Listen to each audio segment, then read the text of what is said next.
Ассалаумағалейкум, қайырлы күн, құрметті біздің құрақ көрпе қолөнер арнасының көрермендері. Менде мынандай сұрақ болып жатыр. Мысалға мынау шыршаның жаңғақтары ғой, былай айтқан кезде. Осы туралы білгім келіп жатыр.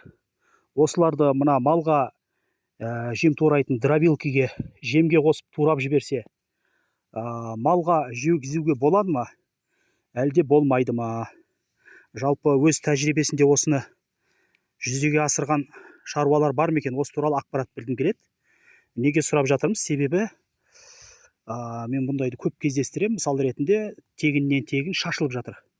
Егер болатын болса, өзім тәжірибемен өткізбегеннен кейін, білмегеннен кейін сұрап жатырмын.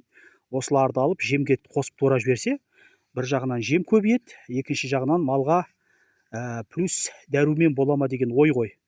Білетін болсаңыздар, осы туралы өз ойларыңызды, ақпараттарыңызды, пікірлеріңізді жазып, комментте өз ойларыңызбен, білімдеріңізбен бөлісіп отырыңыздар.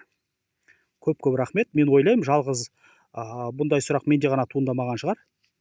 Осы жаңғақтарды малға турап, жемге араластырып беруге болады ма? Алдын ала көп рахмет.